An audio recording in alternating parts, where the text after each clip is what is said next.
ஊட்டி ஊட்டி மாணவர்களுக்கு வழி விடுங்க. ஊட்டி பக்தர்கள் எல்லாரும் முன்னாடி வாங்க. கால் வந்துட்டு வரலாம். ஊட்டியா குன்னூரா? ஊட்டி பக்கத்தில் எந்த ஊர்? கால் வந்துட்டு வா.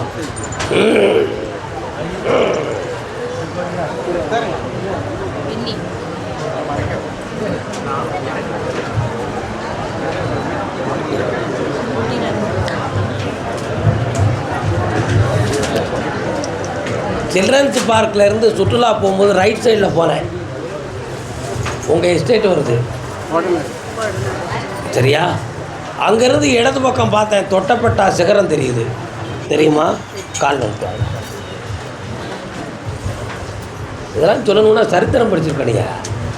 நம்ம தமிழ்நாட்டில் உயர்ந்த சிகரம் எதுப்பா? தொட்டப்பெட்டா. தமிழ்நாட்டில் உயர்ந்த சிகரம் தொட்டப்பெட்டா. இந்தியாவில் உயர்ந்த சிகரம் எது? சொல்லடா. எவரெஸ்ட். இந்தியாவில் ஆன்மீகத்தில் உயர்ந்த மலை எது? இமயமலை. உன் கட்டுமனைக்கு போய் பார்த்தேன். 2 ஆண்டு காலங்கள் உன் சொத்துக்கள் சம்மந்தமாக மனவேதனையும் குழப்பமும் நடந்துகிட்டு இருக்கு. என்னப்பா? அதே மாதிரி வருமானங்கள் சம்மந்தமான குழப்பம் ஏற்பட்டு கொஞ்சம் கடன்களும் மனத்தொல்லையும் இருக்குது. இப்போதைக்கு உன் வீட்டில் நல்ல காரியங்கள் நடத்துவதற்காக சில முயற்சிகள் செய்து அதில் சில மன இடைஞ்சல்களும் சில பேரால் பொறாமையால் சில வார்த்தைகளும் வந்து வீட்டுக்குள்ளே நிம்மதி இழந்து இருக்கிறீங்க. கால் வந்துட்டு வரணும்.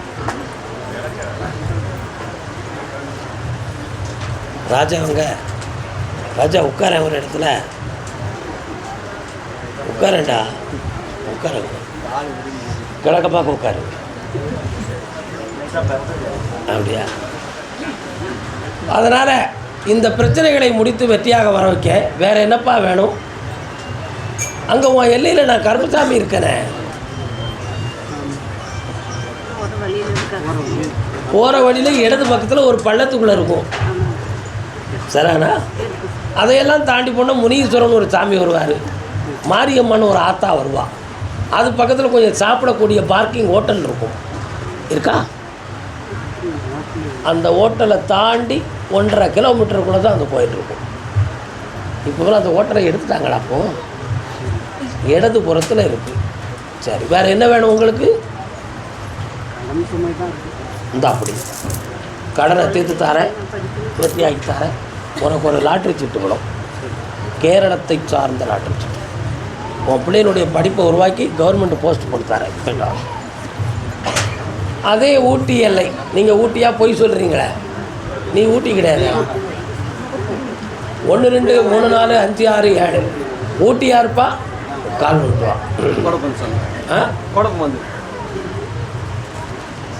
இஞ்சி வேலையும் அல்ல அவன் இருக்கும் அல்ல. இல்லை, உங்கள் ஏரியாவில் இஞ்சி போடுவாங்களா? இல்லை சாமி. கேரட்டு, இஞ்சி, கிழங்கு. ஆமாம். ஏன்னா மண்ணை தோண்டி கிழங்கு எடுத்துக்கிட்டு இருக்காங்களே. உங்கள் வீட்டிலேருந்து ரைட் சைடு போனால் ஒரு பள்ளத்துக்குள்ளே முனீஸ்வர சாமி இருக்கார். ஆமாம் சாமி. நாங்கள் எல்லாம் சேர்ந்து கட்டினோம் முனீஸ்வரர். சராடா. அதுலேருந்து 2 கிலோமீட்டருக்கு அந்த பக்கம் போயாச்சுன்னா வேறு ஒரு ஊருக்கு போயிடலாம். அது கிராமத்துக்குள்ளே இருக்கிற சிற்றூர். சோலைக்குள்ளே போய் அட்டி போயிடும் சாமி. அந்த ஏரியாவுக்குள்ளே இஞ்சி, கிழங்கு இந்த மாதிரி பொருள்லாம் போடுறாங்க. சரிண்ணா? கடவுள். ராஜாவின் பார்வை. பாப்பா, உனக்கு என்னடா செய்யணும்? இப்போ நானும் என் மனைவி 2 வருஷமாக பிரிஞ்சிருக்கோம் சாமி. இப்போ உன்னுடைய மனம் அவளை தேடிக்கிட்டு இருக்கு. அவள் வேணுமா வேண்டாமா? நான் வேணும் தான் சாமி நினைக்கிறேன். அவங்க தான் பிரிஞ்சு போயிட்டு வர மாட்டேங்கிறாங்க. கொஞ்சம் கால் வந்துட்டு.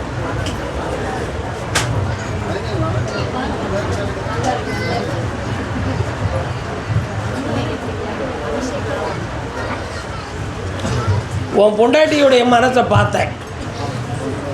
பிடிவாதம் பிடிச்ச மனசு. சில கிழவிகள் அப்படி தான் இருக்காங்க.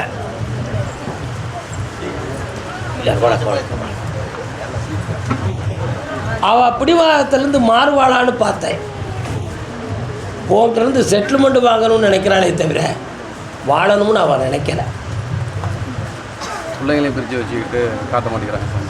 அதனால் இப்போ போலீஸ் உத்தரவுக்கு போகணுங்கிற நிலைமையில் இருக்கா. ஏற்கனவே போயிட்டு வந்துட்டாங்க சார். கடைசியாக ஃபினிஷ் பண்ணதுக்காக போகிறான். இப்போ அவள் வேணுமா வேண்டாமா? பிள்ளைங்களுக்காக நாங்கள் ஒன்றா இருக்கணும்னு நான் நினைக்கிறேன். நீ நினைக்கிற உறுதியான முடிவு தானே? மாற மாட்டியா? நான் மாறுறதுக்கு இல்லை சாமி. அவங்க வந்து நீ மாற மாட்டலாம். நான் மாற மாட்டேன். கால் ஒருத்துவோம். மன அமைதியோடு இரு. என்னடா தம்பி நல்லா இருக்கிய? 3 மாதத்தில் உன் மனைவியை கொண்டு வந்து சேர்த்து குடும்பத்தை ஒன்று சேர்த்து தாரேன். வெற்றியாக நடக்கும். போயிடுவோம். இந்தா தொழில் நடத்திக்கா கடன் தீரும். கருப்பசாமிக்கு அதே ஊட்டி எல்லை. ஊட்டி எல்லை தான் சொல்லியிருக்கேன். ஊட்டிக்குள்ளே போகல. உனக்கு எந்த ஊர்? ஊட்டி பொருள்.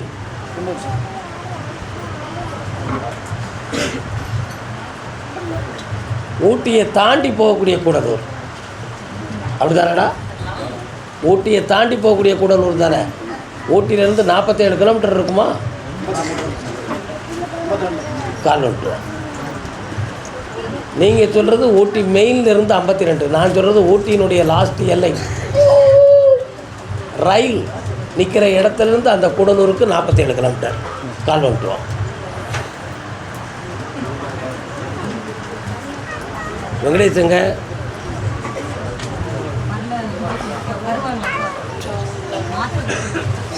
அப்புறம் என்னடா வேணும் உனக்கு? அப்படியா? வேண்டாமா? என்ன வேணும்? குழந்தைகளை ஏலே நான் நீ வந்து உட்காந்தோடனே அங்கேருந்து ஒரு சாமி வந்து பேசிச்சு. அது யாருன்னு பார்த்தேன். மாரியம்மன் ஒரு தெய்வம் அந்த ஏரியாவில் வருது. அதே மாதிரி அங்கேயும் முனீஸ்வரர் இருக்கார். நம்ம நாட்டை சார்ந்த சுழமாட சாமியை ஒருத்தன் அங்கே வச்சு கும்பிட்றான். மாட தேவதையை. அந்த வீட்டு தெய்வத்தை போட்டு கேட்டேன். அவளுடைய மனசு மாறி போச்சு. இவங்க கூட சேர்ந்து வாழக்கூடிய நிலைமையில் அவள் இல்லை, விட்டுரு அப்படின்னு சொல்லுது. இப்போ கொண்டாடி வேணுமா? அவள் வேறு வழியில் பழகிக்கிட்டு இருக்காளா? என்னடா செய்யற? பிரித்து கொண்டு வரணுமா? காரணம் விட்டுவா.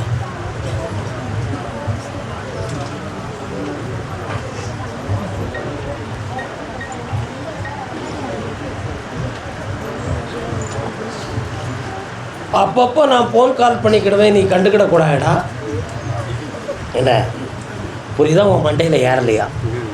பக்கத்துலவா இந்தா என்னை 3 முறை பாரு. அதுக்கு பிறகு தான் உனக்கு தெளிவு கிடைக்கும். பொறுமையாக இருக்குமா? போய்ட்டு வாங்க. கையில் கோபத்தில் ஆயுதத்தை தூக்கக்கூடிய முட்டா பேர் நீ. மனசை அடக்குடா ரஸ்கல். பொறுமையாக இருக்கும். கருமசாமிக்கு வெரி குட். அருப்புக்கோட்டை. ஏலே தம்பி குடலூர், என்னை நீ 4 முறை பார்க்கணுண்டா. ஆத்திரப்படக்கூடாது. 4 முறை என்னை நீ பார்க்கணும்.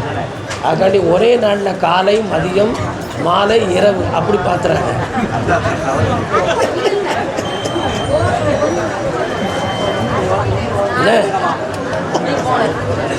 அடுத்து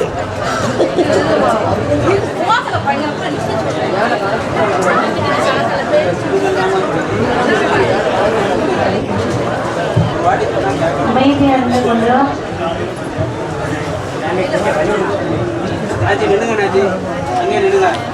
அருப்புக்கோட்டை.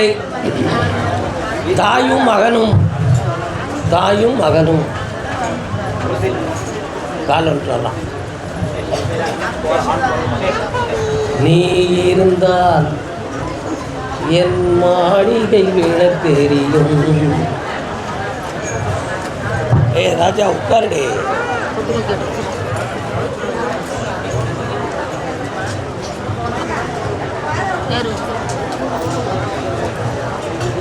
தம்பி இன்னும் 2 தரம் காலில் வந்துட்டு வா.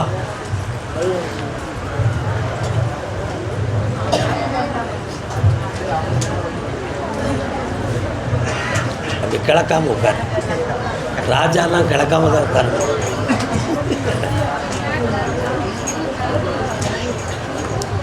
ரெண்டே 3/4 ஆண்டுகள் சனி பகவானுடைய பார்வையின் காரணத்தினால் அமைதியாக இருக்கணும். சனி பகவானின் பார்வையின் காரணத்தினால் மனதுக்குள்ளேயே மத்தாப்பு. அப்படின்னா என்ன அர்த்தம்? மனதில் மைண்டு டிப்ரெஷன் ஆகாத மாதிரி ஓயாத மனக்குழப்பமும் ஒரு முடிவெடுக்க முடியாத பிரச்சனையும் வீட்டை விட்டு தனியே எங்கேயாவது போய் இருந்து கொள்ளலாமா என்ற ஒரு எண்ணமும், எந்த சொந்தமும் வேண்டாம், நமக்குன்னு என்ன இருக்குது, நம்ம என்ன உயர்வாக இருக்கோம், நம்ம மட்டும்தானே இப்படி இருக்கோம், அதனால் இங்கே இருக்க வேண்டாம், தாய் தகப்போம்னு நினச்சாலும் அந்த பாசத்துக்காக கிடந்தாலும் நம்மளே சுட்டுக்கிடுறமே, இந்த வாழ்க்கை எனக்கு தேவையா அப்படின்னு இவன் புலம்பிக்கிட்டு இருக்கான். உண்மையா இல்லையாடா? காலில் விட்டுவான்.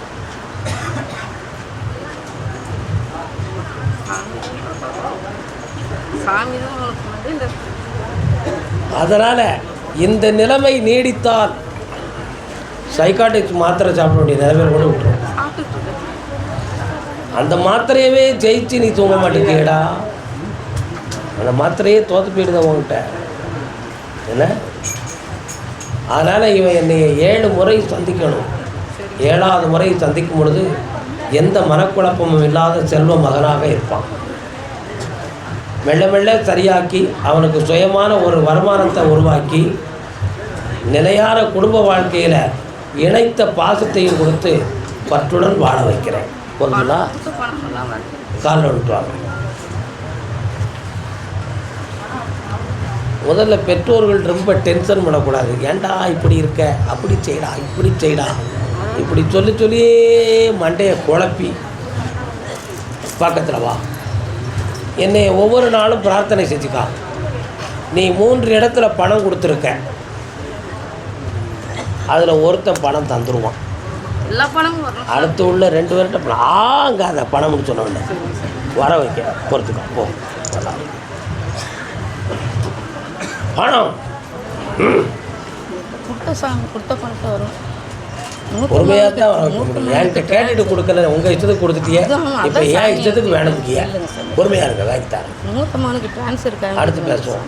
அவனுக்கு ட்ரான்ஸ்ஃபர் 3 மாதம் கழித்து வரும். லஞ்சம் கொடுக்க சொல்லாத, நான் வாங்கித்தரேன். போ பேக் எவ்வளோ வச்சுட்டு போறியாக்கா? கொடுக்க மாட்டீங்களா? எவ்வளோ பற்றுள்ளவோ அதை வைப்பியா நீ? கருப்பசாமிக்கு அருப்புக்கோட்டை கல்யாணம் சம்மந்தமாக கேட்டு வந்தது யாரு?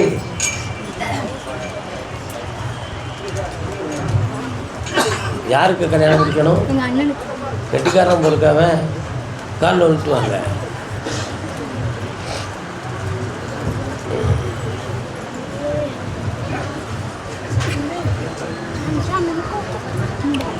மனம் குழம்பாமல் பிடிவாதம் இல்லாமல் உட்காரணும். ஏன்னா வரக்கூடிய மருமகா பிடிவாதம் பிடிச்சவளாக இருப்பா. புருஷனை கைக்கில் வச்சுட்டு கொண்டு போயிடுவா. அவன் தனி கொடுத்தனத்தில் தான் வாழுவான். அவனுடைய விதி அமைப்பு அப்படித்தான். பொண்டாட்டி கட்டி உங்கள் குடும்பத்தோடு இருந்தால் அப்போ அல்லது ஆத்தாளுக்கு நரம்பு சம்மந்தமான பிணி வருங்கிற விதி இருக்குது. புரியுதா சொல்கிறது? வரக்கூடிய பங்குனி மாதம் 27ஆம் தேதிக்கு மேலே மாங்கல்யம் கூடும். அந்த பொண்ணு மெட்ராஸ்காரியாக இருப்பாள். ஆனால் தென் தமிழ்நாட்டில் பிறந்து சென்னை மாநிலத்திலே வாழக்கூடியவளாக இருப்பாள். அப்படித்தான் பெண்ணு அமையும். அதுதான் அமைய போகுது. அன்னை மகாலட்சுமியின் பெயருடையவளாக இருப்பாள். அதுக்காண்டி லட்சுமின்னு வந்துடுவான்னு நினச்சிடாத.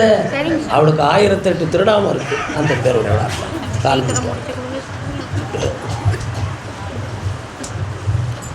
இப்போ ஒரு டாக்குமெண்ட்டை உங்கள் பையன் கேட்பான்.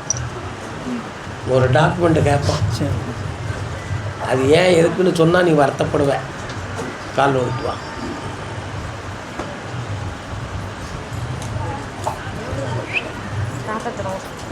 சும்மா இருக்கியா? அத்தை வேணுமா உனக்கு? அப்போ உனக்கு ஓகே.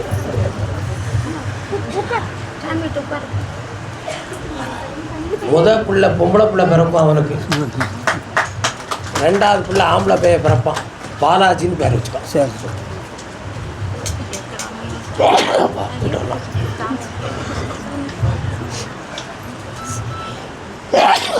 இதாங்க, நல்லா இருங்க மக்களே. அருப்புக்கோட்டை வழக்கு உடையவர் யார்? வழக்கு என்னப்பா வழக்கு? என்ன வழக்கு? கோர்ட்டில் போட்டுருக்கியா? காலில் விடுவா. எவ்வளோ கொடுத்தக்கா?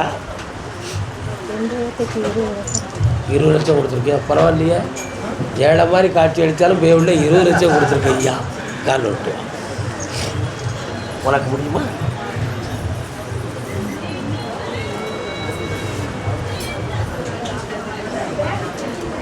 எப்பா பாட்டு போடணுன்னா செல்லில் சவுண்டை கூட்டி போடுங்க, நானும் கொஞ்சம் கேட்டுக்கிறேன். என்ன அந்த பணம் உனக்கு மொத்தமாக வந்து சேராது மகனே, மொத்தமாக வந்து சேராது. 2 பகுதியாக வந்து சேரும். யூடியூப் ஆஃப் பண்ணு.